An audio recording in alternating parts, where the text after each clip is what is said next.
Proste keď je na jednom strome hrozno, ktoré je krásne, zrelé, fajnové, chutné, šťavnaté a čerstvé, ale je vyššie, ako sme zvyknutí, tak proste ho nezoberieme. Zoberieme si to horšie, alebo to menej chutné, možno, že aj menej zrelé a budeme sa tváriť, že to je to lepšie a to prvé nie je až také dobré, že to je overrated, že to je preceňované. Len preto, lebo sme ustúpili od tej ťažšej cesty, ktorá je tá správna, hej. Pretože sa hovorí, že najlepšie veci sú tie najťažšie.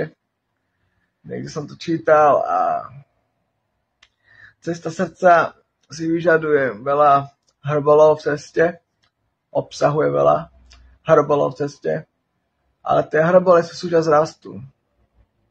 A keď chceme rásť a vybrať si to najlepšie pre nás, nemôžeme sa uskromniť s tým horším a nadávať na to lepšie len za to, že sme sa čo neodhodlali.